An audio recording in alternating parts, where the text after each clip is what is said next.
宁宁，你定制的这件旗袍真不错。放开我妈！不要！待会我穿上肯定。宁宁，你怎么了？身体不舒服吗？妈，你还活着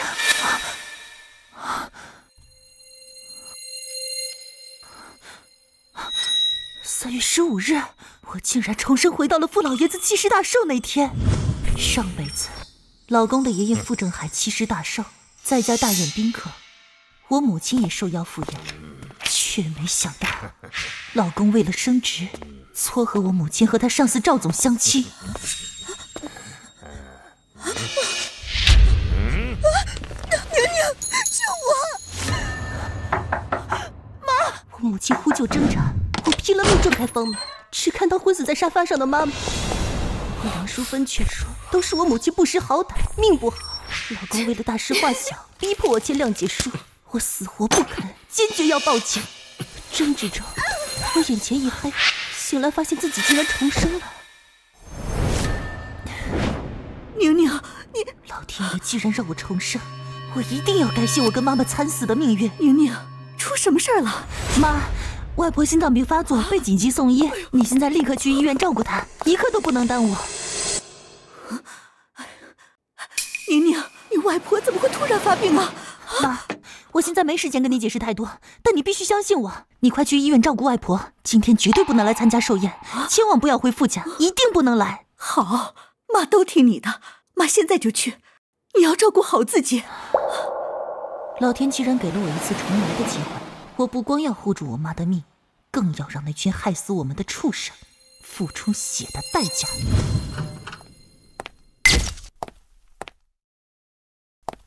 你干什么去了？今天爷爷大寿，你不忙着招待宾客，到处瞎跑什么？傅景臣在哪儿？我哥正忙着呢，忙着给你家攀一桩泼天的富贵。什么声音？没什么，应该是你妈在帮忙招待我哥的贵客，可能在聊天吧。我妈？对啊，我哥公司的大老板赵总也大驾光临了。你妈不是守寡多年吗？我们好心撮合你妈跟赵总，他俩正在相亲呢。不可能，我不是刚把我妈送走吗？怎么会在楼上？难道她又回来了？糟了！哎，你干嘛去？叫你去招待客人听不懂吗？放开我！没听见楼上的救命声吗？我要上去救人！嫂子，你别大惊小怪。赵总丧偶多年，身家上亿。前几天你妈去公司给你送饭，赵总对她是一见钟情。正好你妈也守寡多年，说真能跟赵总看对眼了，成就一桩姻缘。你可得好好感谢我们。谁不知道赵总是个老流氓，吃喝嫖赌，打死原配，臭名昭著。你觉得他好，怎么不自己嫁过去？温一宁，赵总可是我的顶头上司，若真能看上你妈，我升职可就有望了。今天是老爷子寿辰，你别得罪了宾客，丢我傅家脸面。傅景臣，那是你岳母，你为了升职竟然把我妈往火坑里推，你还是人吗？温怡宁，你算什么东西，敢打我哥？你这个疯女人！我哥好心给你妈找老伴，让她后半辈子享清福，这是多大的荣幸！荣幸？难道不是吗？你妈守寡多年，本就寂寞难耐，你在这装什么？不知好歹的贱人！闭嘴！不准你污蔑我妈！哼！既然这么荣幸，你怎么不让你妈去陪赵总？哥，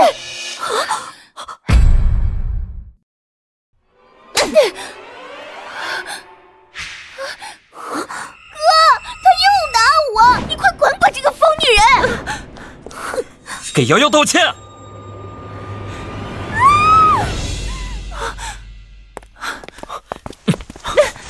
你干什么去？滚开！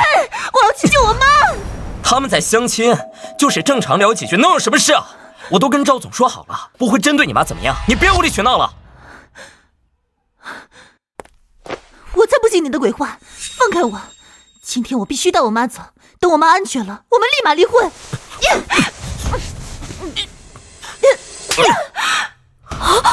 离婚？你敢跟我提离婚？对，离婚。温姨娘，能嫁进富家是你8辈子修来的福分，离婚了，你可就是2手货了。你敢跟我提离婚？离，必须离！这个丧门星早该滚出我们傅家了。哥，跟他离了，马上娶小小姐。小小姐温柔贤惠，哪点不比他强？瑶瑶，别这么说，嫂子只是太担心阿姨，一时急糊涂了。景晨，你别生气，嫂子不是故意的。小小姐，你就是太善良了，别替她说好话了。你对我哥一心一意，比这个心狠手辣的贱女人强10000倍。那我就祝你们天长地久。但今天我必须带我妈走。你要是非得拦我，那就拼个鱼死网破。温姨娘，就算要离婚，也得等老爷子寿辰办完。今天谁也不能破坏老爷子贺寿的心情，更不能得罪我傅家的贵客。我劝你识趣点，别逼我。傅景晨，我也再说一遍，今天我必须带我妈走。你要是再拦我，我就报警了。景晨，你跟嫂子好好说，今天爷爷大寿，满屋子的宾客，要是闹到警察来了，到时候得罪了赵总，既影响你升职，又丢傅家的脸面，多不值当啊！就是，还是小小姐明事理，处处替我哥着想。哪像这个疯女人，眼里只有她那个寡妇妈，根本不顾我哥的前途和傅家的脸面。呸！小家精丧门星。小小说的对，赵总是公司大老板，他看上咱妈是天大的好事。我不过是顺手牵个线，要是真成了，我就能升职总经理了。你也跟着沾光，你妈后半辈子吃香喝辣，天天享福。就是，你妈一把年纪了，被赵总这样的钻石王老五看上，偷着乐还来不及呢。乖，听话，别给老公惹麻烦。滚！你为了自己的前途把我妈往虎口里推，你们傅家从上到下全都是冷血无情的畜生！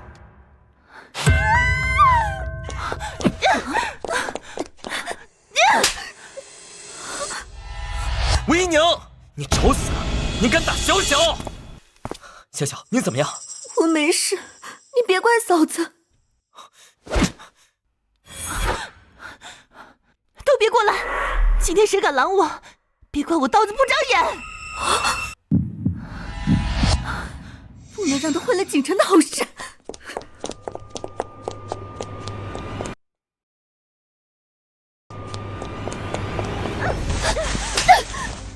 你这个毒妇，你就不为景晨的前途想想吗？景晨怎么娶了你这种丧不星？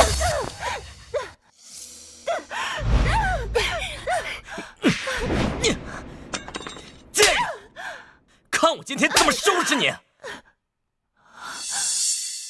丧门星，你搅得傅家鸡犬不宁，今天就让你知道我的厉害！你哥要升职加薪，凭什么牺牲我妈去讨好赵总？要去献殷勤，让你妈去啊！什么叫牺牲你妈？明明是你妈穿的花枝招展，故意去赵总面前卖弄风骚，勾引赵总。你妈身上那件旗袍是你给她精心准备的吧？旗袍的确是我准备的，但我妈不是还没来得及换上吗？温姨娘，我最后警告你，你若执意闹下去，别怪我不顾夫妻情义。识相的就乖乖闭嘴，不然有你好果子吃。我妈并没有穿那件旗袍，所以到底是哪里出错了？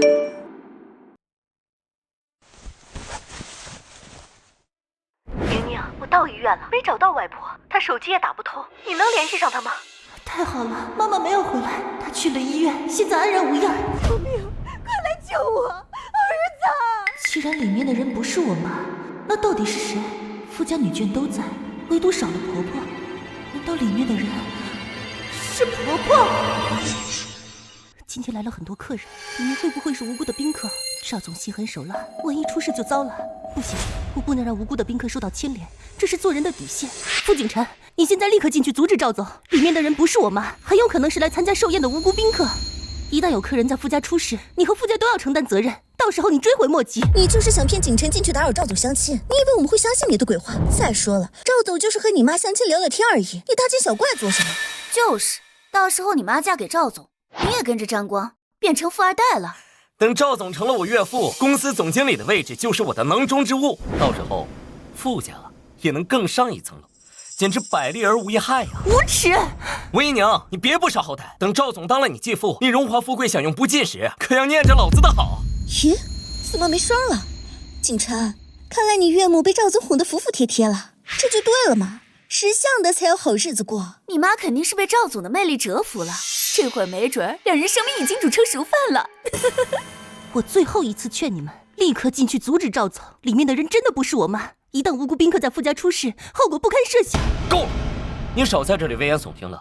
爷爷的寿宴快要开始了，你赶紧去给我招呼客人去。瑶瑶，救我！里面的声音怎么这么像我妈？里面的声音怎么这么像我妈？肯定是我听错了。哥，你别再被这个女人骗了，她就是个搅家精、丧门星，把咱们家搅得鸡犬不宁。你赶紧跟她离婚，娶潇潇姐，潇潇姐比她好10000倍。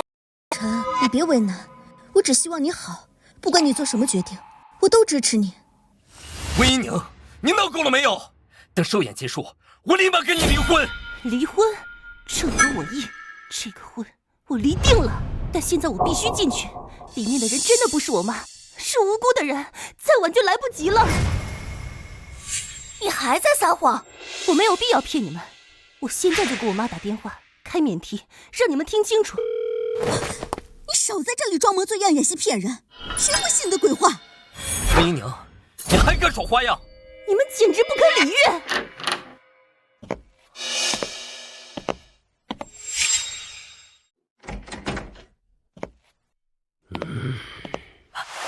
赵总，傅景晨，你怎么办事的？你不是说你岳母很乐意吗？怎么还跟老子搭桥？赵总，我岳母她怎么了？怎么了？让她喝个酒扭扭捏捏的，老子要不是看她徐娘半老，风韵犹存，哼，才懒得浪费时间。扫兴！赵总，我岳母农村出身，没见过什么世面，第一次见到您这样的大人物，一时紧张了。您大人有大量，别跟他计较，我带他给您赔不是了。赵总，您别生气，回头我们好好劝劝他，下次定让他好好陪您。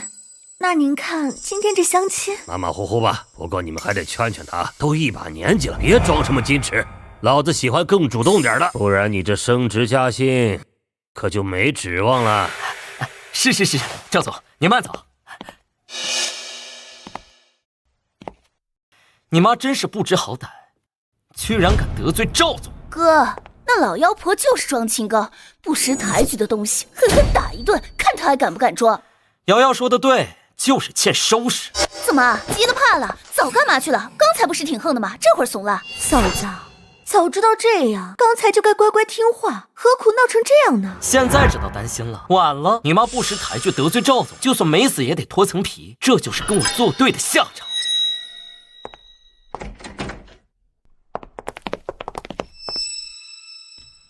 这身上的旗袍好眼熟，这不是我给我妈准备的吗？我的好岳母，快醒醒，该起来给我爷爷拜寿了。还装死？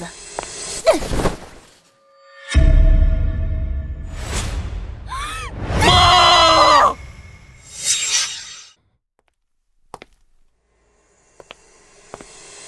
景晨、星瑶，老爷子寿宴开始了，催你们赶紧下去。知道了。星瑶，走吧，赶紧去给爷爷祝寿。你既然要跟我离婚，就没资格再给老爷子祝寿。你给我留在这里，好好劝劝你那该死的妈。你们确定不看看这人是谁？除了你妈还能是谁？一个老妖婆有什么好看的？还装死不同情。就是有什么好看的？还以为自己是黄花大闺女呢，真可笑！你们一个个简直就是冷血动物！不管这人是谁，他被伤成这样，都应该报警，让警察来处理。温一宁，你找死！谁让你报警的？警察同志，温一宁，我警告你，今天的事，你若是敢报警，敢把事情闹大，我让你们母女俩都没好下场。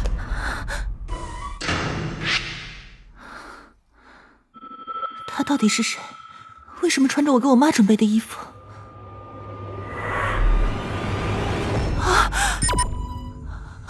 婆婆！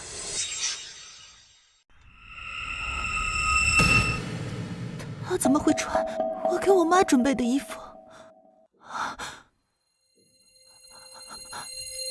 还有一口气，必须尽快抢救。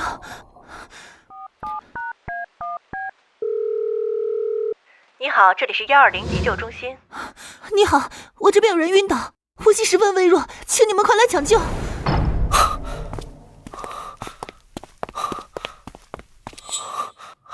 爸，我妈呢？我哪知道？问你外婆去。景晨、金瑶，你们忙什么去了？一上午都不见你们俩。外婆，我妈去哪里了？哦，你妈啊，刚才你舅舅舅妈拌嘴吵了几句，你舅妈生气走了，你妈应该追去劝她了吧？那我打电话问问。妈没带手机，你怎么打？舅舅，你给我舅妈打电话问问，就说寿宴开始了，让他们快点回来。打什么打？一点小事就生气走人，惯着他。我今儿要是先给他打电话，我就不是男人。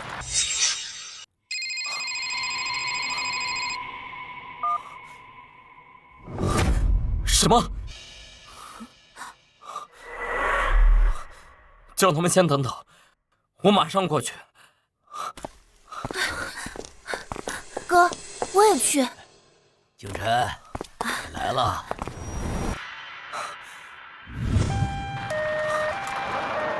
哥，这救护车肯定也是温一宁叫来的，他真是没完没了了，又是报警又是叫救护车。温一宁这个贱人，他存心要搅乱老爷子的寿宴，存心让傅家丢人。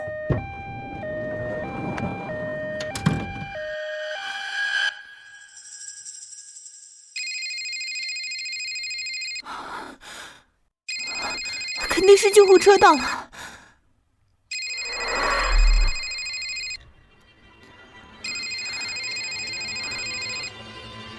这畜生打电话做什么？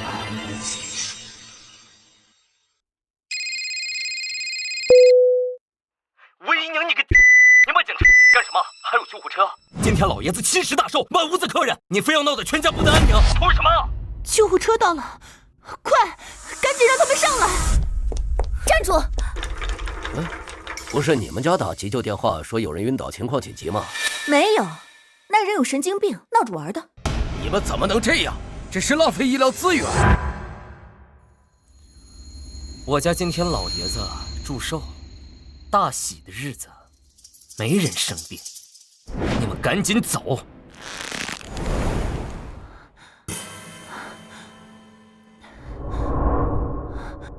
傅景晨，晕死过去的人是你妈，你赶紧让医生上来，否则你妈就没命了。你总不想让老爷子的寿辰变成你妈的死期吧？温一宁，你还在撒谎！我外婆都说了，我妈跟我舅妈在一起，你是不是得失神疯了？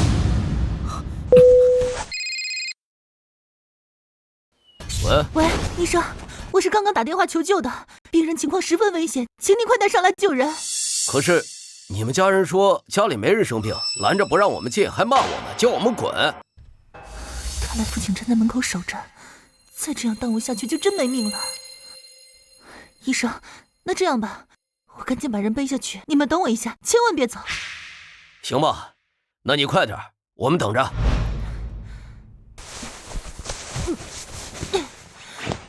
傅景晨，等你知道昏死的人是你妈，看你还怎么嚣张！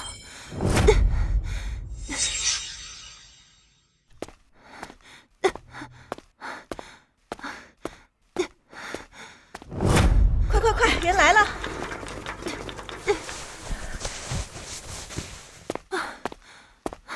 医生，你们赶紧抢救！这衣不蔽体的，赶紧盖上。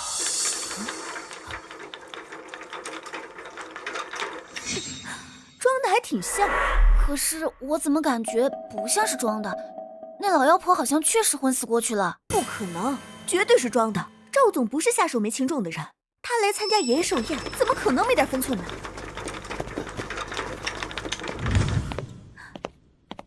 傅景晨，你还愣着干什么？还不赶紧上救护车去医院！我去医院做什么？那是你妈，不是我妈。何况我们很快就要离婚了，你妈的死活跟我没关系。傅景晨，睁开你的狗眼，看看清楚，那到底是谁的妈？当然是你妈。如果是伯母的话，你会这么积极好心的救她，还亲自背她下楼？对，如果那真是我妈，你别说帮忙救援了，你巴不得我妈早死吧？我最后一次提醒你们，现在救护车上的人就是你妈梁淑芬，你如果不赶紧跟去，恐怕连你妈最后一面都见不到。你个贱人，别再演戏了！该死的人是你妈！你别想混淆视听哄骗！别再侮辱我妈！吴姨娘，你再敢对小小动手试试！傅景晨，都什么时候了，你还有心思关心他？你到底是眼盲还是心瞎？你妈消失了这么久，你们居然没有一个人去找她！我外婆亲口说的，我妈去找我舅妈了，她一会儿就回来。真是无药可救。既然你们死活不信，那就等着后悔吧。我好心给你妈介绍对象，你不领情就算了。我妈这些年对你不薄，你一口一句诅咒她死，有你这么当儿媳妇的吗？温姨娘，夫妻一场，我劝你不要把事情做绝，否则别怪我不留情面。我懒得跟你们废话，反正你很快就会为你今天的所作所为付出代价。我报了警，也叫了救护车，梁淑芬是死是活，也跟我没啥关系了。你们到底有没有家属跟着？人快不行了。哥，你别信他们说的，外婆都说了，妈跟舅妈在一起，很快回来。你妈养了你们这两个白眼狼，怕是要死不瞑目了。于是，是你打的电话吗？按照规定，谁打的急救电话谁上车，请不要影响我们的工作。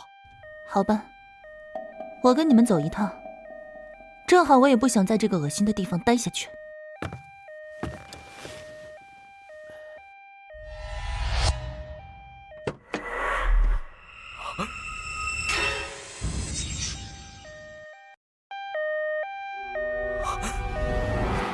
妈，哥，你怎么了？那个人手腕上有只绿色镯子，像是妈的手镯。哥，你忘了之前温一宁的妈过50岁生日时，温一宁也给她买了个绿镯子。哼，肯定是那老妖婆看到伯母的祖母绿手镯，心里嫉妒，就让她女儿买个高仿的假镯子戴着，满足她的虚荣心。就是，货真价实的祖母绿手镯，哪是他们乡下人买得起的？你妈养了你们这两个白眼狼，怕是要死不瞑目了。会不会真弄错了？赵总欺负的人真是我妈？景晨，你怎么了？你不会相信那贱人的话了吧？哥，你想想，如果真的是咱妈，温一宁会这么好心，又是报警，又是叫救护车，还亲自背下楼，现在还陪着去医院。你说的对，她只有对自己亲妈才这么重视在意，对咱妈一向假惺惺。是啊，你看他连你的工作前途都不在乎，又怎么会在乎伯母的安危？不过，就算那是他妈，万一真出事了，也很麻烦。以他的脾气性格，如果他妈救不回来，他绝对会再次报警，把这事儿闹大。哼，对，到时候赵总也脱不了干系，会被警察带走。赵总若是出事，那你的前程可就完了。哥，我们去医院看看吧，万一那老妖婆真死了，我们要第一时间压住这件事，不能让温一宁报警闹大了。好，我们赶紧过去。如果真出了事，得让温一宁签谅解书，不能追究赵总责任，否则会牵连我升职加薪。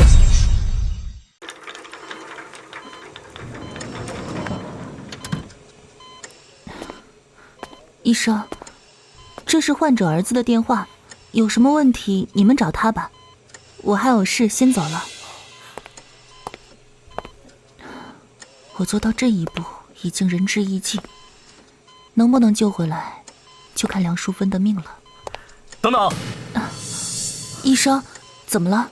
我刚打电话说他母亲在抢救，他骂我骗子，直接挂了。患者抢救必须有家属在场，你还不能离开。好吧，那我再等等。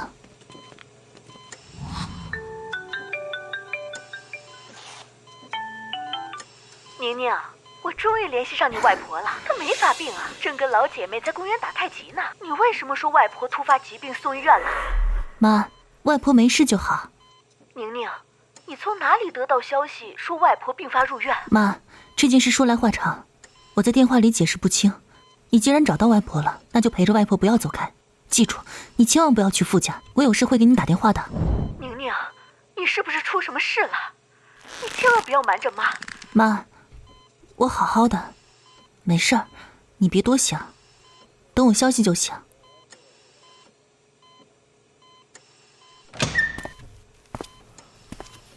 医生，病人情况怎么样？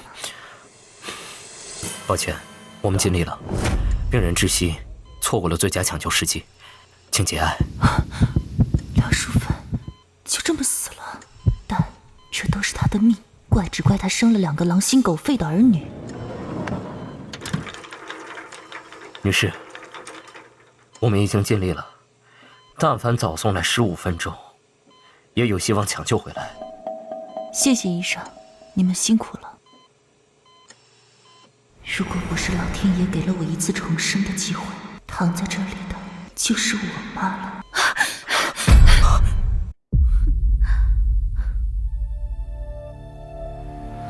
傅景晨，你来干什么？当然是来给你妈那个老妖婆送终。畜生！贱人，你凭什么动手打人？住手！这里是医院，你们家人去世了，你们不伤心哀悼，还有心思吵吵闹闹，到底还有没有人性？你说什么？人死了？如你所愿，你妈确实死了，你们来的正好，赶上给她送终。可惜连最后一面都没见到。你胡说什么？死的明明是你妈！你是伤心过度，神经错乱了吧？死的人到底是谁？你掀开看看不就知道了。人真死了？怎么会呢？赵总不过是跟他相亲吃顿饭而已。死了就死了，他命该如此，怪不得别人。真是无可救药。到现在，他们还以为受害者是我妈。傅景晨，我早就说过，你会后悔的。他原本还有一口气，若是及时送医抢救，或许还有生还的可能。但你们非要拦着救护车，耽误了宝贵的救援时间，才酿成惨剧。他是被你们兄妹还有那个绿茶婊一起合伙害死的。你放屁！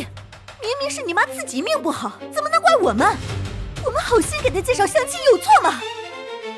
到底是谁的妈命不好？你们掀开白布看一眼不就知道了？怎么，你不敢了？你害怕了？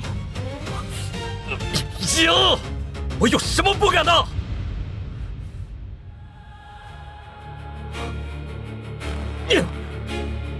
妈！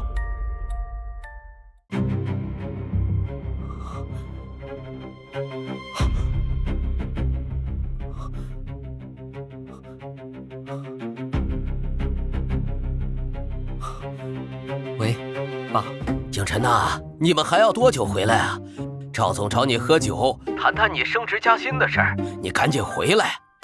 叫他快点儿，我可没那么好的耐性。真的？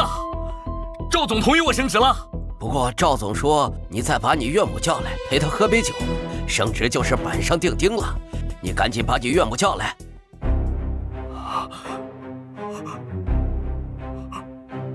手机给我，我跟他说。傅景晨，我说话算话，你把你岳母叫来，再陪我喝2杯，我保证你马上荣升总经理。赵总，这件事有点麻烦，我一会儿回去跟你好好解释。解释什么？你赶紧把人带来，不然我马上走了。那公司总经理的位置就是别人的了。别，赵总，你等等，我马上赶回去。哥，怎么了？赵总说什么？赵总还有那老妖婆作陪，可他人都死了。这老妖婆太没用了，好端端的突然就死了，坏了你升职加薪的好事。就是，要死也该等你拿下公司总经理的位置再死啊！你们简直比魔鬼还可怕。我现在赶着回去招待赵总，没空跟你纠缠。等老爷子寿宴结束，我才来好好收拾你。你确定不看躺着的那人是谁？哎呀，哥，有什么好看的？死人太晦气了。赵总不是找你吗？我们赶紧回去吧。你说的对，我不能染了这晦气的头发。傅景晨，好言难劝该死的狗，随便你，反正跟我没关系。走吧，我们赶紧回去。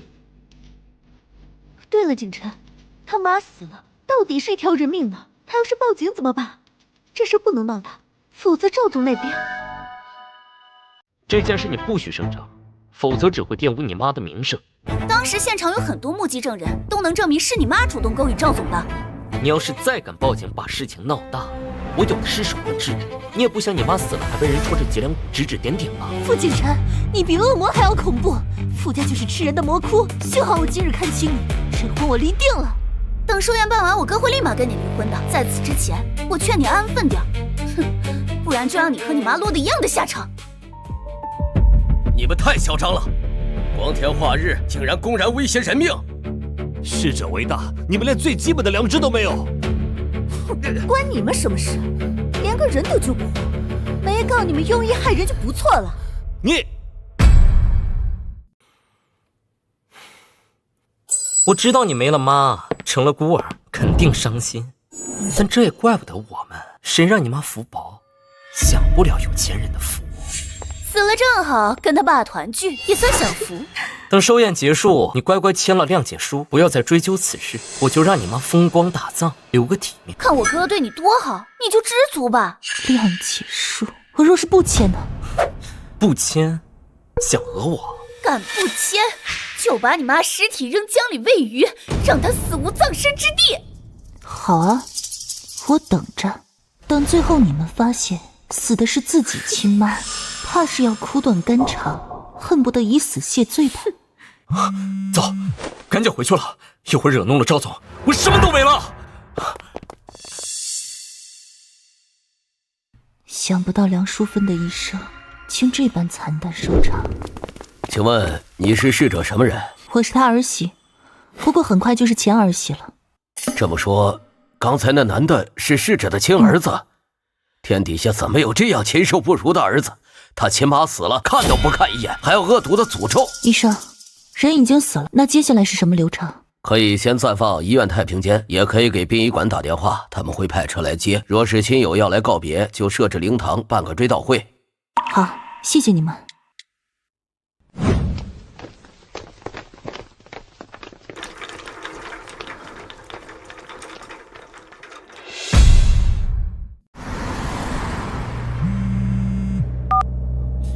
温一宁，你又想干什么？副警察，殡仪馆把你妈的遗体运走了，你最好通知下你家里的亲朋好友，让他们尽快到殡仪馆接你妈最后一面。你有病吧？死的是你妈，又不是我妈，还想让我家里人过去吊唁？你在前几都死绝了。这个贱人还不死心！今天是爷爷70大寿，多么喜庆的日子，他非要你去殡仪馆那种晦气阴森的地方。我只是出于人道主义通知你，信不信是你的事儿。一条人命被你们活生生害死了，这是谋杀，警察一定会追责的。温一宁，你要是敢报警，我弄死你，让你一家3口去阴曹地府团聚。警察，如果他再报警怎么办？这事儿一闹大，赵总肯定要被抓进去，那你也前途尽毁了。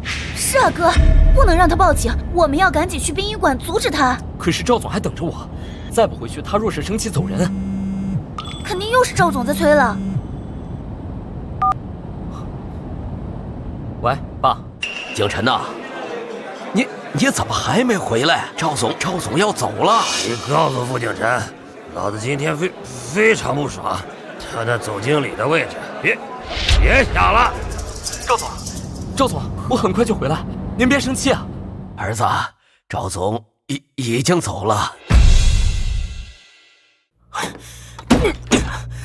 都怪温一宁那个贱人，他妈得罪赵总，他又坏我好事。要不是他把你骗去医院，你也不会怠慢赵总，失去了升职机会。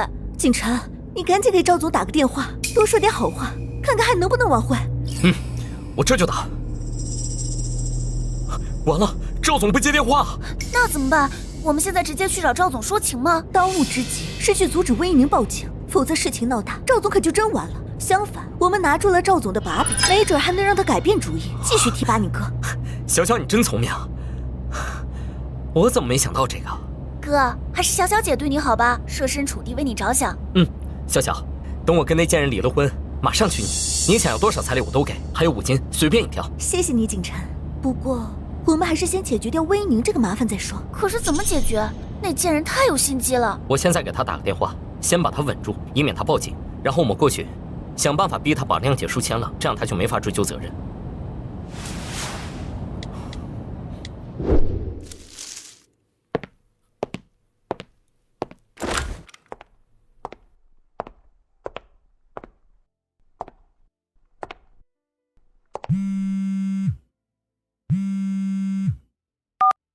副警察那个混蛋，不是说不来吗？怎么又主动给我打电话？喂，温一宁，我们们毕竟夫妻一场，你妈死了，我作为女婿确实应该去拜拜。我们现在过去殡仪馆，但前提你不能报警，否则有你好果子吃。原来是怕我报警赶来阻止我的。傅景琛，你悔恨痛哭的时刻就要到了。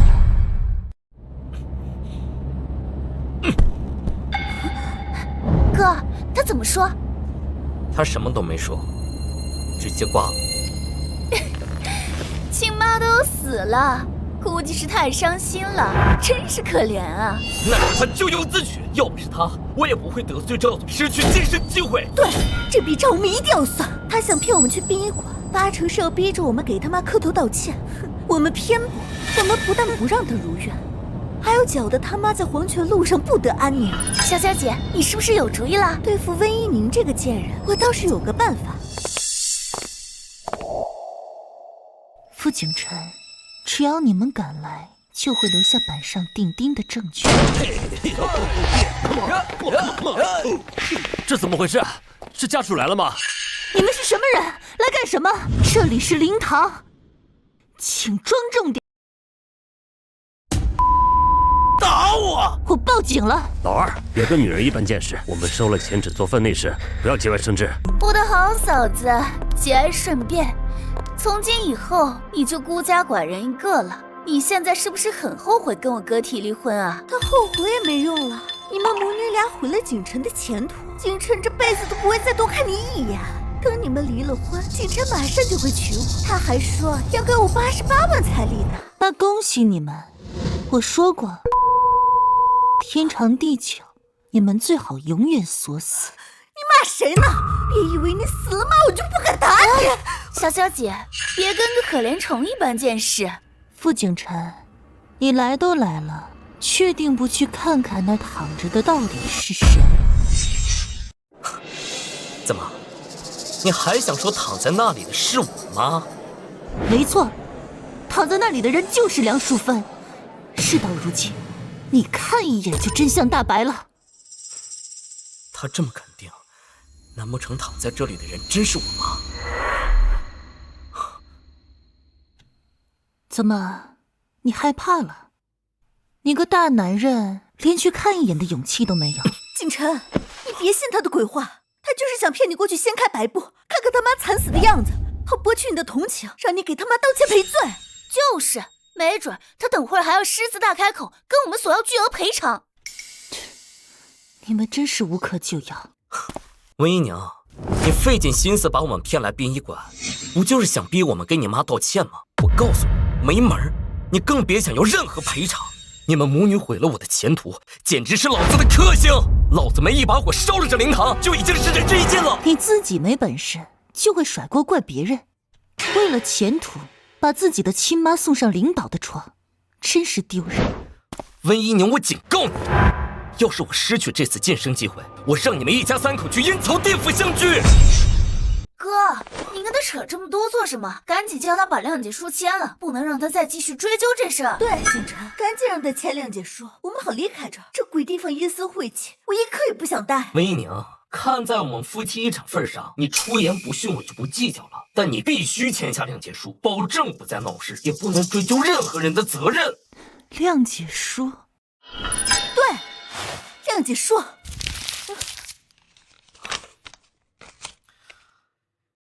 这就是谅解书，你给我识相点，赶紧签字。这谅解书要签也是你们签，我可没资格。你怎么没资格？死的人是你妈。温姨娘，说到底是你妈自己倒霉，跟我们一点关系都没有。你别想怪到我们头上。温姨娘，爷爷其实寿宴被你搅得一团糟，赵总那么尊贵的客人也被你妈得罪了。我没找你算账就够仁慈了，赶紧签！温姨娘，你要是敢动手，我马上报警，让警察来看看这事到底该怎么处理。傅先生，徐小姐，这我们还要继续蹦？我最后警告你，赶紧把谅解书签了，否则我立刻毁了这灵堂。既然这畜生冥顽不灵，不如叫他自己签好了。傅景琛，不是我故意不配合，而是这谅解书我确实没资格签。要签也该是你签，毕竟受害人是你妈。岳母而已，什么妈？你妈也配拥有景晨这样优秀的儿子？我妈幸亏没有这种禽兽不如的儿子。哥，看来他是打定主意不配合了。温姨娘，你真是给脸不要脸！景晨，他说的也对，你签就你签，反正你俩现在还没离婚，你还是那老妖婆的女婿，你作为家属也可以签这谅解书。也行，反正是我岳母，我签就我签，只要签了这谅解书，就没人能追究责任。你确定不签？你想签就签，不用征求我的意见。好，我签了就代表你放弃追究责任的权利，你不许再拿这件事去要挟任何人，也不许报警。小小，笔。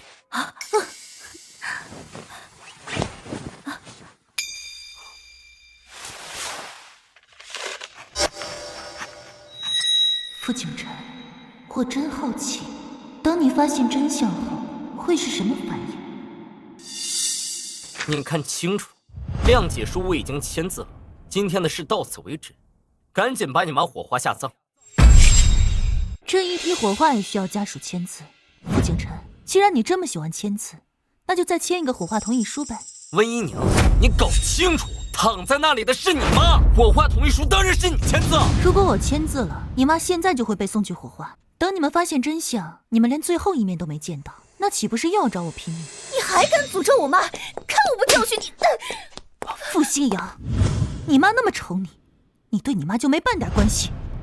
从事发到现在，你们明明有很多机会可以阻止悲剧的发生，可你们就是不愿出手，生怕救的人是我妈。现在，你妈躺在那里很久了，你们有时间有精力跟我叫嚣，就是不肯过去看一眼。你们到底是不相信我的话，还是害怕死的人真是你妈？你们成了刽子手，潜意识中逃避。你胡说，是不是胡说？你转身走几步路，掀开那白布就能证明。哥，你说他这么肯定，你说会不会真的？瑶瑶，不会的，你别信那个贱人的话。温姨娘，你还废什么话？谅解书都签字了，赶紧让你妈火化下葬，别在这膈应人，晦气死了。景晨，他不是让你签火化同意书吗？你就签，签完字把人一烧，这事儿就尘埃落定了。你确定要签？景晨，你还犹豫什么？赶紧签，签完字把人火化，这事儿就死无对证了。我们还赶着去找赵总，看看能不能说说情，求他继续提拔你做总经理。对，我们还要去找赵总，我的前途不能就这么算了。火化同意书呢？既然你不肯签，那就只能由我再次代劳。你们把同意书拿给他吧。傅景晨，你可想清楚。温姨娘，该想清楚的人是你。若不是你一再挑衅我们说不定还能大发慈悲，让你抱着你妈的尸体哭一晚。现在你妈很快就要烧成灰了，你以后再也见不到你妈了，想想就可怜。行，既然你们已经签字，那按照程序，遗体就将送去火化了。你们确定不再多看一眼吗？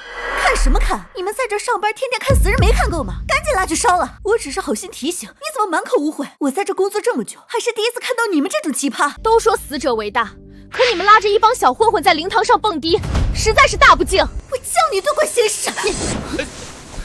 温姨娘，你滚开！小心我连你一块儿打！反正谅解书签了，你再也威胁不了我们了。宁宁，出什么事儿了？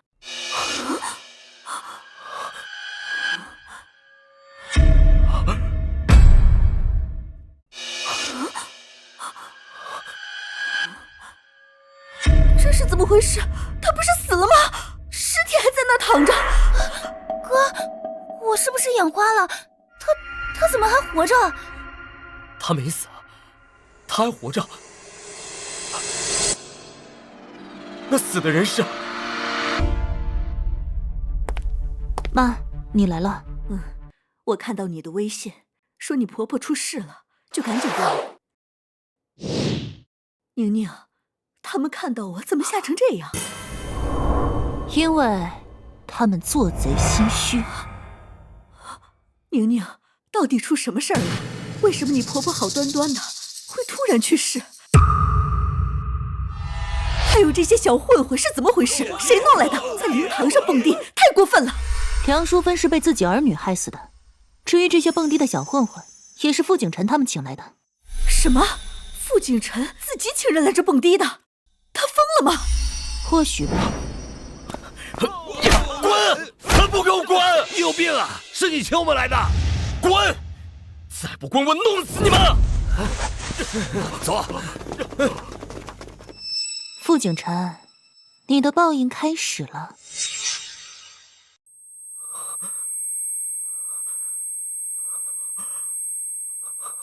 啊，景晨！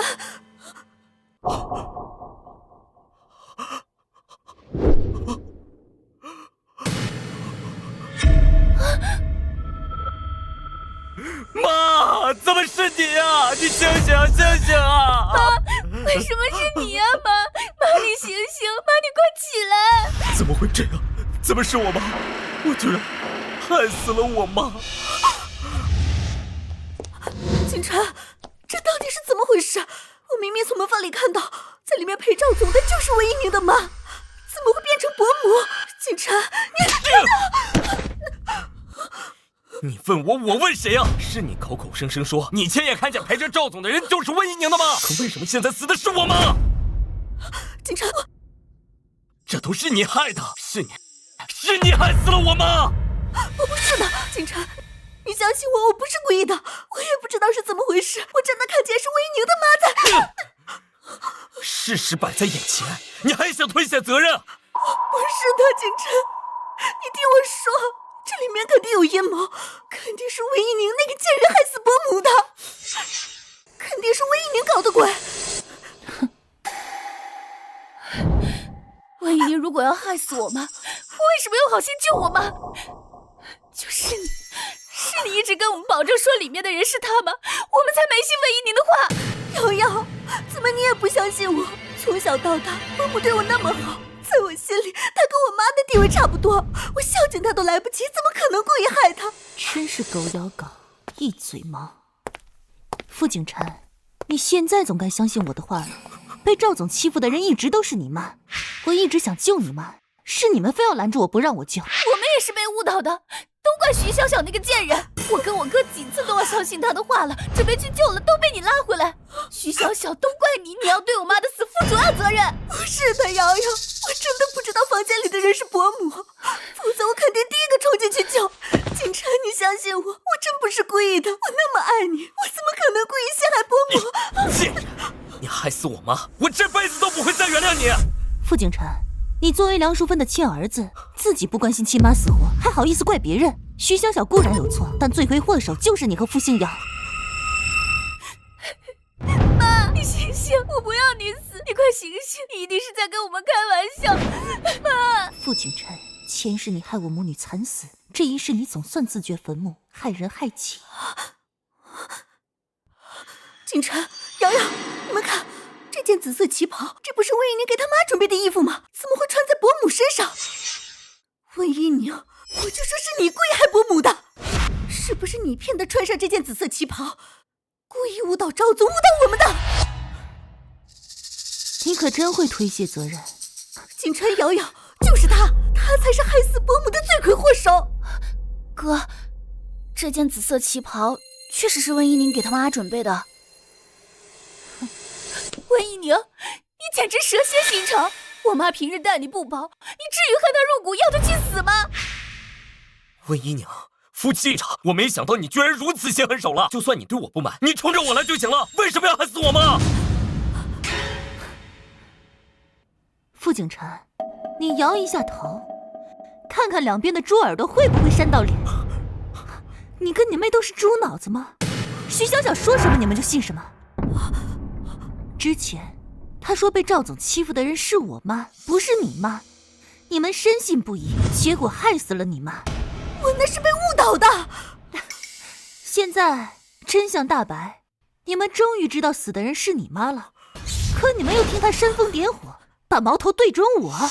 别忘了，我是唯一一个从头到尾都在努力营救你母亲的人。哼，你要是个男人，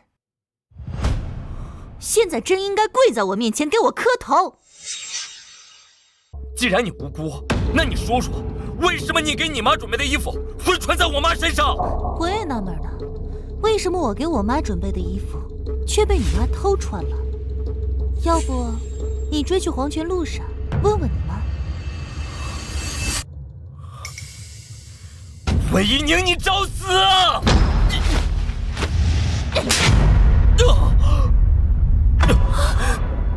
这一巴掌是替你妈教训你的，打你禽兽不如，害死亲妈，不忠不孝。这一巴掌是替我妈教训你的，打你攀附权贵，牺牲岳母，狼心狗肺。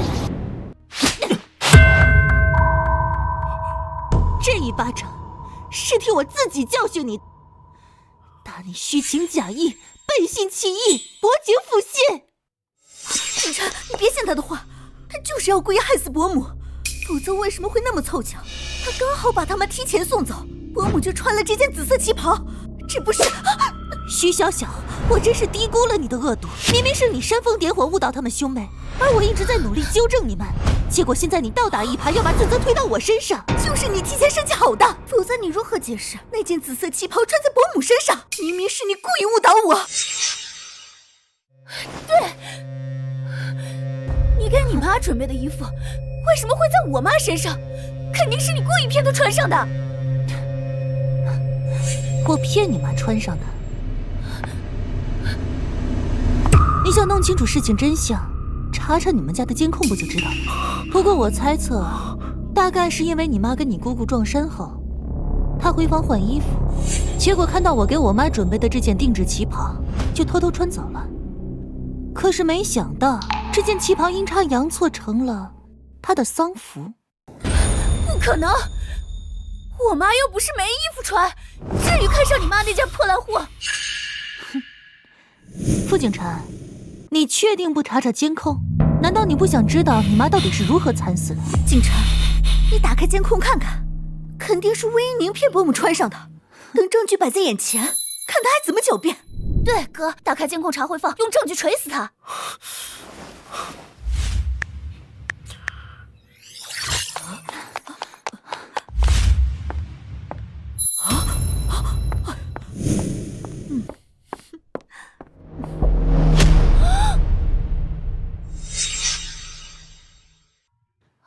看，果然跟我猜测的一模一样，就是你妈偷穿的。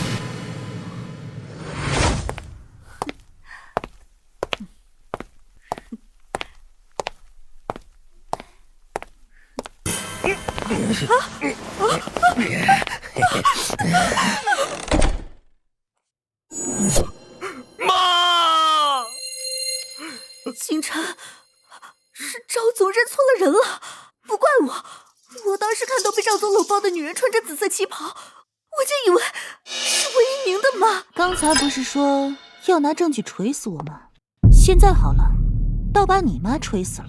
她要是不偷穿那件紫色旗袍，也不会丢了小命。不可能，我妈有的是大牌衣服，才不稀罕你给你妈准备的破烂货。你妈衣服是挺多，可你妈是学人精，你不知道吗？你在胡说什么？宁宁没有胡说，你妈就是学人精，她嫉妒我气质好、衣品好，成天模仿我，不光学我的穿衣打扮，甚至连发型都要跟我做同款。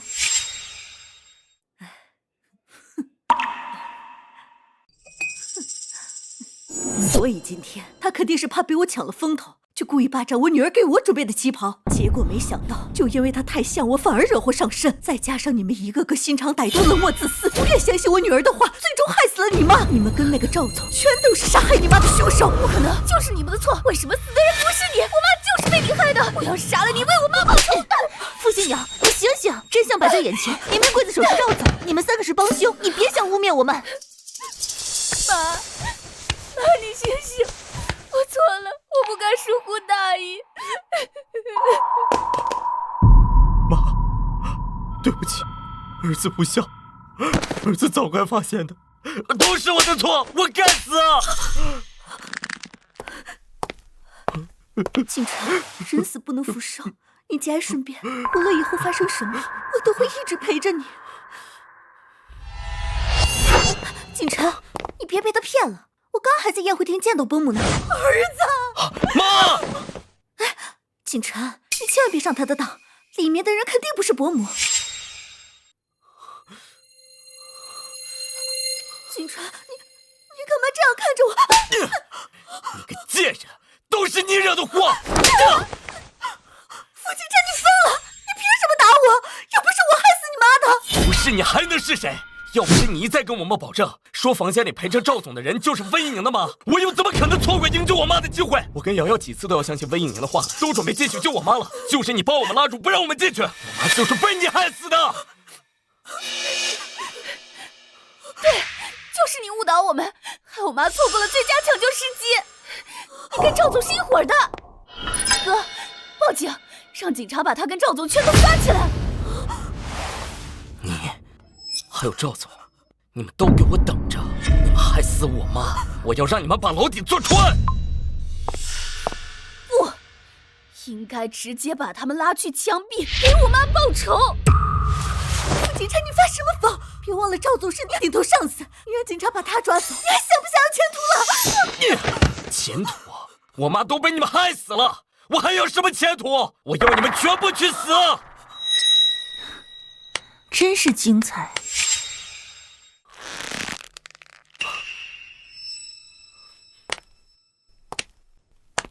傅景晨，徐小小可是你的青梅竹马，你不是很快就要跟我离婚，准备娶她吗？现在居然要把她送进监狱，真是狠心。徐小小，你心寒吗？要被心爱的男人亲手送进监狱呢？宁宁，既然认清这畜生的真面目，那就赶紧离，妈支持你。他们都这样对我了，这婚必须离。温一宁，你别幸灾乐祸，我一定会让所有伤害我妈的人付出沉重代价。你别忘了，刚才你可是亲手签了谅解书，当众表示不会追究赵总的责任，多讽刺！你替自己惨死的亲妈轻易原谅了刽子手，怎么？别告诉我，你现在要啪啪打自己的脸！傅景晨，你干什么？拿来吧你！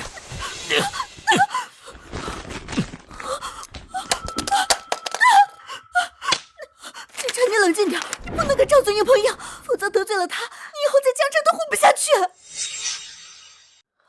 徐小小，我警告你，立刻把谅解书给我！不敢，你现在需要冷静。徐小小，你这么拼命的维护赵总，该不会是赵总的姘头吧？你俩合起伙来坑害我哥？胡说，我没有，我对你哥一心一意。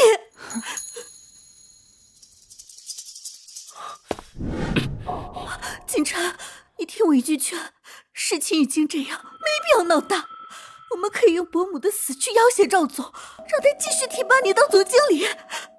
良心是个好东西，可惜你们都没有。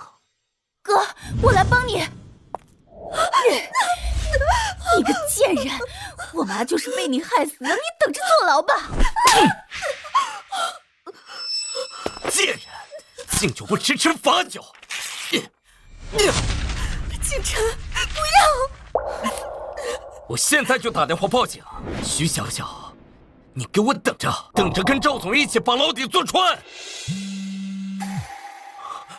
哥，谁打电话来？是外婆。外婆肯定是找不到妈了，打电话来问她。可是我妈已经死了，外婆若是知道这个消息，肯定接受不了。外婆，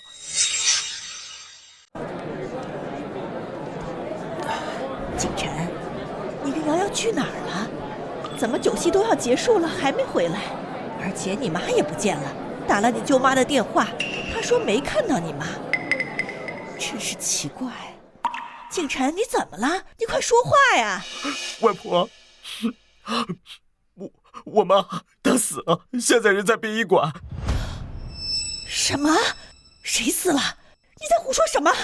今天是你爷爷70大寿大喜的日子，你别乱开玩笑。我没胡说，我妈死了，就在殡仪馆。你们赶紧过来见她最后一面吧。妈，你怎么了？景晨说了什么？谁死了呀？快去殡仪馆！淑芬死了，我的女儿死了！啊！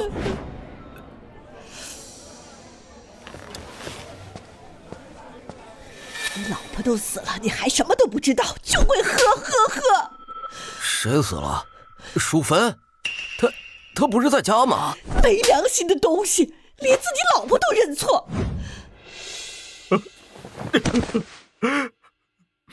妈，外婆他们马上就来，都是儿子的错，是儿子没能保护好你，我是傅家的罪人。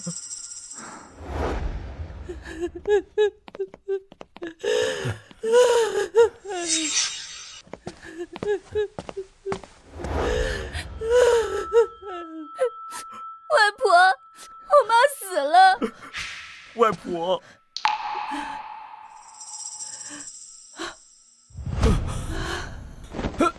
外婆，妈。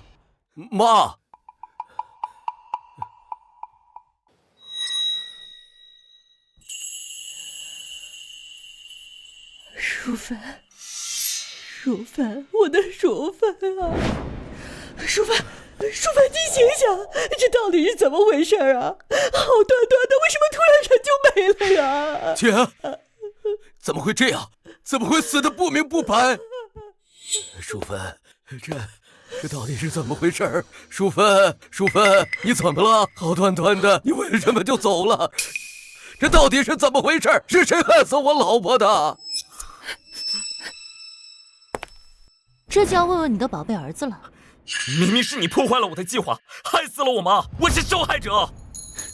是你的宝贝儿子亲手把自己的妈送上了赵总的床，结果被赵总一不小心给捂死了。什么？陪赵总的人不是刘美兰吗？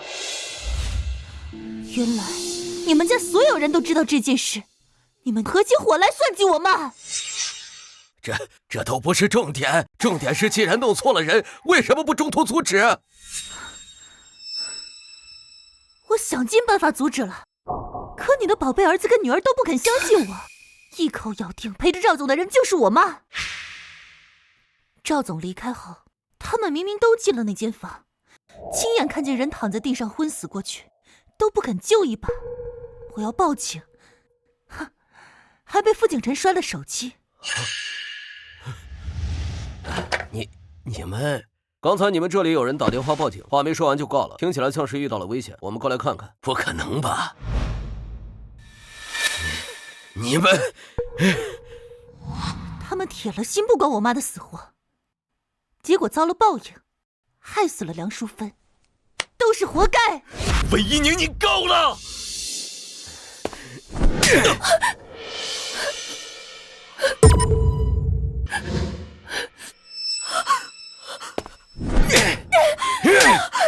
畜生！你们全都是猪狗不如的畜生！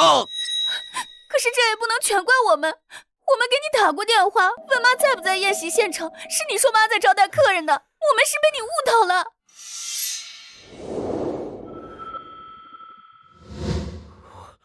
我那时确实看到你妈在宴会厅啊。伯父，你喝多酒看错了，那个穿绿色旗袍的人不是伯母，是景晨跟瑶瑶的姑姑，他们今天撞衫了。伯母就是上楼换衣服，惨遭赵总毒手。什么？这么说，是我的错？都怪你们，你们没有一个人关心淑芬，但凡你们多关心一下她，也不至于在自己家里被人凌辱致死啊！外婆，我们也问过您，您说我妈跟舅妈在一起。什么？是我害死了我女儿淑芬啊！妈，对不起你啊！也怪我，我要是不跟我老婆怄气，早点打电话问问她，我姐或许还有希望。原本梁淑芬的命还有一线希望，可是什么？既然有希望，为什么不救我女儿？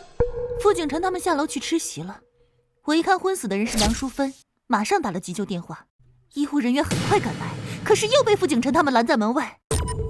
他们依然以为昏死过去的人是我妈，还觉得我妈是故意装死，就为了扰乱老爷子的寿宴，为了膈应全家。我一再强调是他妈性命垂危，让他们赶紧放医护进来抢救，可他们就是不听，我只好自己背着梁淑芬下楼交给医护。梁淑芬酒精过敏，又被枕头捂到窒息，如此一耽搁，等送到医院已经来不及了。你个畜生！就算前面我误导你了，救护车都来了，你去看一眼能怎么样？你个不孝子，我打死你！爸，这事不能全怪我哥，我跟我哥几次都要相信温怡宁的话了，是徐小小，是徐小小一再阻拦我们，非说被赵总欺负的人不是我妈，说温怡宁是故意骗我们才会一时疏忽。事到如今，你还推卸责任？他说什么你都信？他让你去死你就死吗？爸，你怎么能帮着外人说话？事到如今，说这些都没用了，还是赶紧报警，让警察来处理这事，为死者讨回公道吧。对，报警，必须把那个王八蛋抓起来，让所有欺负我女儿的人都付出代价。一旦报警，我肯定也会被抓走的。不行，不能报警。赵总有权有势，我们斗不过他的，得罪了他，只会被他疯狂报复。你算什么东西？我傅家的事轮不到你一个外人插嘴。我看你是怕警察来了，你也被抓走吧？警察来了，你们兄妹俩也别想逃脱。你们跟赵总是一伙的，从一开始就打算牺牲温怡宁的妈，你们也是帮凶。只不过人算不如天算，你们想害别人，结果害死了自己的妈。报应都是报应。幸好你要跟他离婚，我看他跟那个赵总一样，都是畜生。是啊，幸好要离婚了。前世我的遭遇比徐小小还惨，重来一回，我总算扭转了命运。警察吗？我要报案，我老婆被人害死了。住手！肆意殴打他人是违法的。看来傅景晨是把所有的怒气跟悔恨都报复在徐小小身上了。是啊，他太歹毒了，简直下死手。警察同志，把他抓起来，他是杀人凶手，他害死了他亲妈。警察同志，你们弄错了，是要把那个女人抓走，她害死了我老婆。还有赵总，赵光明，他是杀害我妈的直接凶手。还有他，温怡宁，若不是他，我妈也不会死。傅星瑶，你是不是神经错乱了？你妈的死跟我有半毛钱关系吗？到底谁是凶手，谁是受害者？警察同志，就是他。要不是你把你妈送走，我妈就不会死。而且你明明有机会救我妈，就是你故意耽误了我妈的死，你必须负责。对，瑶瑶没说错。就算他们不听你的话，你也可以来找我们去阻止赵总。可是你没有，你耽误了时机，也要负责任。傅大山，你简直黑白不分，你们傅家没一个好东西。哎呦，谁让你一声不吭把我老婆送到殡仪馆的？要不是我们及时赶来，恐怕连最后一面都见不到。傅大山，刚才看你骂儿子女儿，我还以为你们傅家总算有一个清醒的，没想到你们家都是一丘之貉。我警告你，对我爸尊重点。你连自己老婆都能认错，有什么资格指责别人？我用尽全力护着梁淑芬时，你在干嘛？在跟人喝酒吹牛吧？够了，都别吵了！到底是谁打电话报警的？死的人又是谁？电话是他打的，但他们嘴里没有半句实话。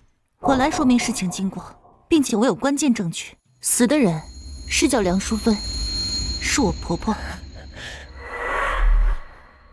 她被一个叫赵光明的男人侮辱猥亵，并用枕头活活捂死。而这些人全都是帮凶，尤其是他梁淑芬的儿子傅景晨、女儿傅新瑶以及徐小小。傅景晨跟傅星瑶是死者的亲生子女，可他们见死不救，事后还把罪责推到我身上。他胡说！他们不光故意杀人，还想毁尸灭迹？再来晚点，死者就要被烧了。文一宁，你给我闭嘴！谁故意杀人了？说话要有证据。证据？你刚刚不是还用手机查看了监控吗？那就是板上钉钉的证据。哥，你赶紧的！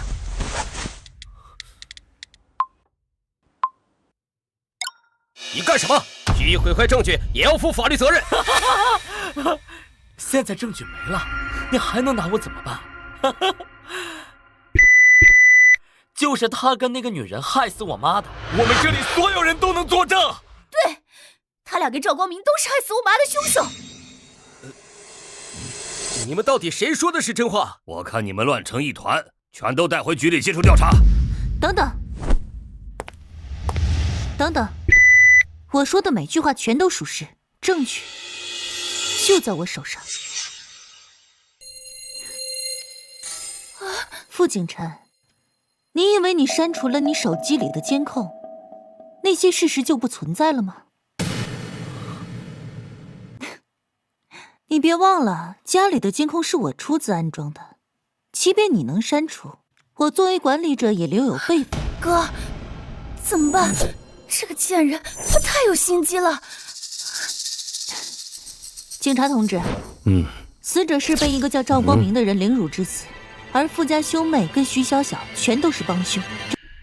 今天在医院抢救室外发生的事，医院走廊同样有监控。在医院抢救室还发生什么了？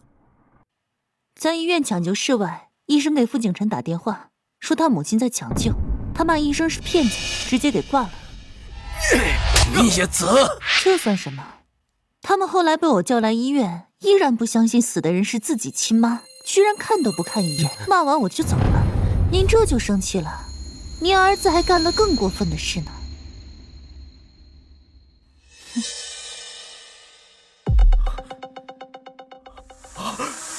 文一宁，你太坏了！证据没了，你别想再害我！警察同志，我能先拿回我的手机吗？傅景琛，你以为毁掉了摄像头，证据就能销毁了？刚才在这里发生的一切，早就同步到我的手机里了。各位，这是今天发生在灵堂上的事情。都说死者为大，可是傅景琛三人丧心病狂，在灵堂上蹦迪唱歌，侮辱死者。他们对自己犯下的恶行没有一点点反省跟悔恨，对生命没有最起码的尊重。这种草菅人命的行为，实在令人发指。傅景琛，你们太过分了！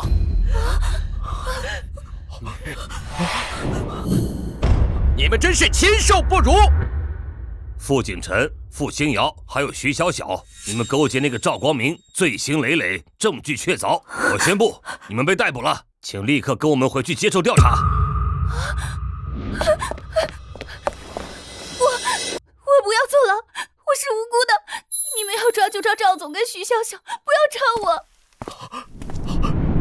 娘娘，老婆，你别这样，都说一日夫妻百日恩，你不能这样对我。我知道错了，我已经付出代价了，你帮我跟警察求求情，我不想坐牢。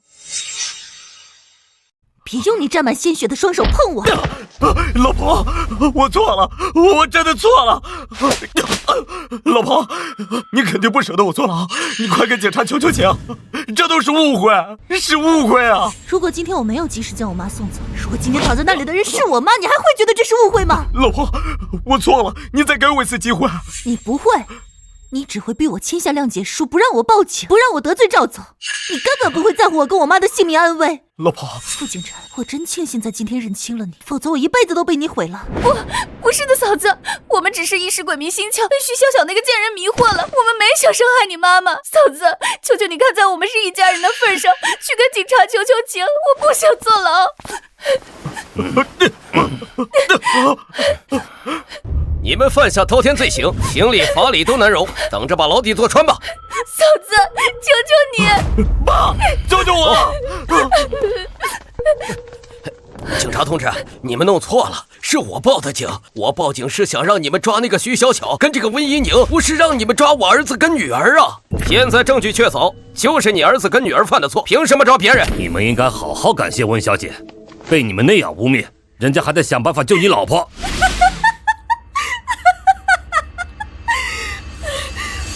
傅大山，我让你不要报警，你非不听。现在好了，警察把你儿子女儿全都抓走了。你们傅家完了，完了！儿子跟女儿引狼入室，害死亲妈，爸爸又报警抓了自己的亲儿子跟亲女儿。你们傅家真可笑。徐小巧，你不要张口，你作为从犯，同样要面临法律制裁。警察同志，我是被迫的，我什么都不知道，这一切都是傅景辰计划的，他才是罪魁祸首。闭嘴！你们仨一个都逃不掉。完了，一切全完了，好好一个家，死的死，坐牢的坐牢，全都完了。淑芬，我可怜的孩子啊，你死的不明不白啊！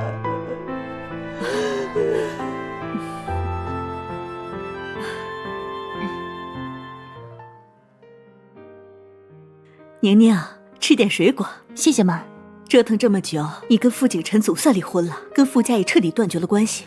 我听说梁淑芬下葬后，梁家跟傅家也老死不相往来了。现在傅家就剩2个老头子，日子过得可惨了。那都是他们应得的。确实，一家子没一个好东西。幸亏你离婚了，不然你现在就是傅家的免费保姆。啊，妈，我去开门。打扰了，温小姐。张警官、李警官，你们好，快请进吧。警察同志，你们好，请坐。2位警官，请喝茶。谢谢，温小姐，我们今天来主要是跟你们通报一下案件进展，以及后续需要你们配合的事情。好。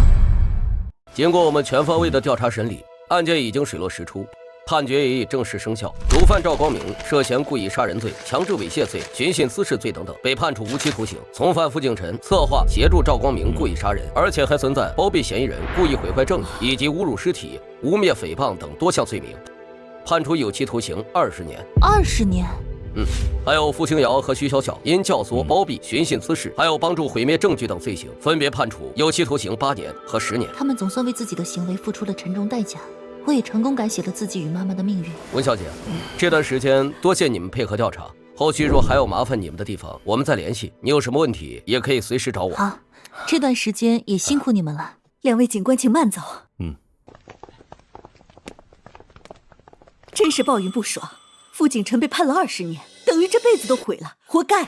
是啊，这都是他自找的，想要光明前景却不走正道，想那些歪门邪道，确实活该。傅新瑶跟徐小小，一个8年，一个10年，等他们出狱，只怕以后工作不好找，嫁人也没可能了。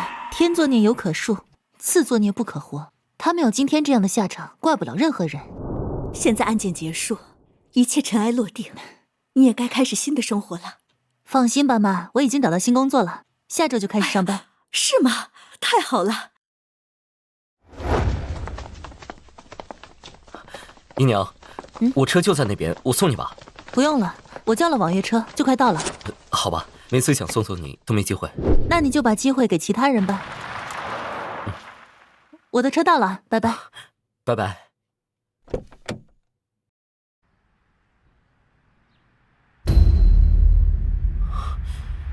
跟上前面的网约车。张警官怎么会突然打电话来？难道当年的案子还有遗留问题？喂，张警官你好。温小姐，有件事跟你说一下，希望你最近稍微注意点。什么事？我刚从监狱那边得知，傅景辰被查出胃癌晚期，申请了保外就医，也就是说他现在出狱了，在外面医院接受治疗。什么？傅景辰得了胃癌晚期？真是恶人自有天生。傅景辰作恶多端，连老天爷都看不下去了。是的，医生说他就剩下3-5个月的光景，我怕他破罐子破摔，故意报复你。好，知道了，我会注意的。原本我以为傅景辰要坐20年牢，想着没那么快出来就没搬家，谁知他得了绝症，申请保外就医，这么快就出来了。不行，我得立刻跟妈说一声，让她务必小心。喂，宁宁，我做好晚饭了，你下班了吗？妈，张警官刚才给我打电话，说傅景辰得了胃癌，申请了保外就医，他担心傅景辰会偷偷逃出医院来报复我们，让我们最近小心一些。什么？傅景辰得了绝症出狱了？可以这么理解。总之您在家小心些，有人敲门一定要问清楚。好，我知道了。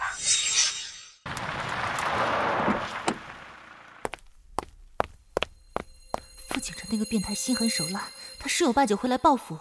不行，明天就搬家，不能继续住在这里了。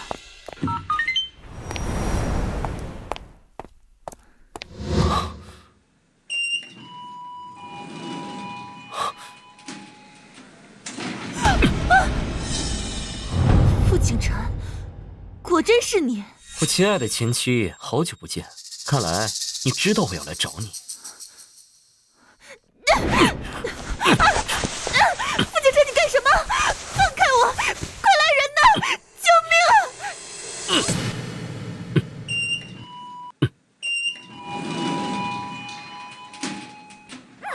啊！你再叫一句，我马上送你见阎王！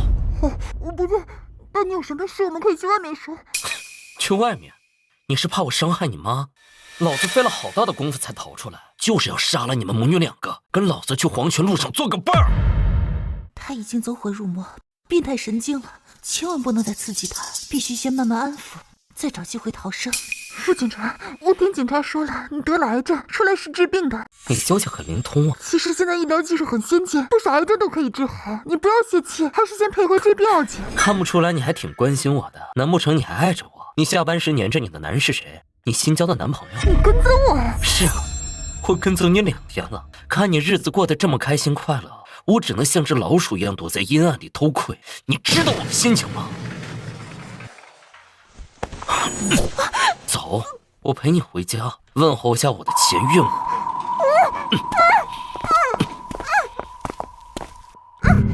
妈妈，千万不要开门，不要开门！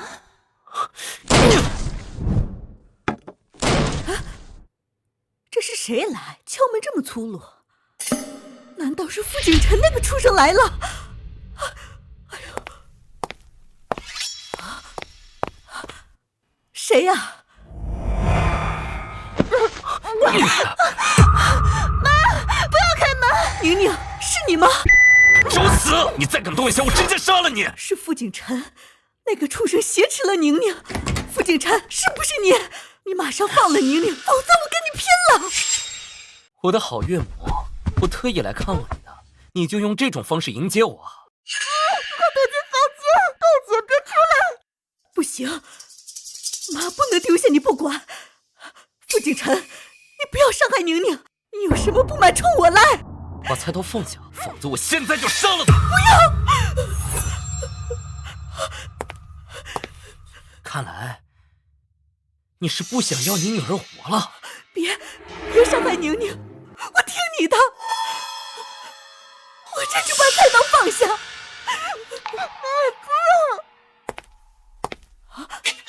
武西多，你们什么时候报警的？傅景晨，你还在服刑期间，这种行为罪加一等。老子都得了绝症，没几天好活了，还怕罪加一等？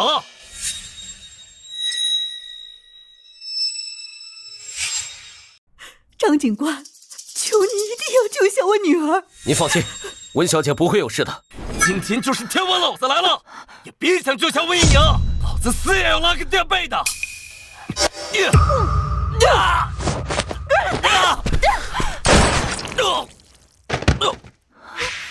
宁宁，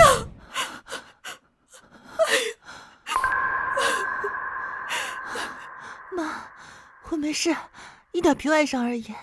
幸亏张警官来得及时。不许动！温小姐，你怎么样？要不要叫救护车？不用，谢谢你，张警官，你来得太及时了。我给你打完电话不久，就听同事说傅景晨躲过看护，偷偷逃出医院了。是的，你给我打电话时，他已经在我公司那边等着了。对，我马上想到他肯定会来找你，为避免打草惊蛇，我没敢给你打电话，直接带了同事过来。幸好来得及时。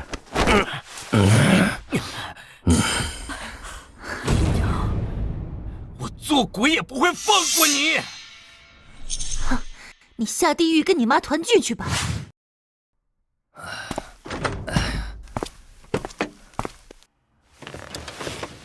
温小姐，东西都搬上车了，我们出发去你的新房子。好，谢谢师傅。妈，我们要住新家，开始新生活了。以后一切都会越来越好。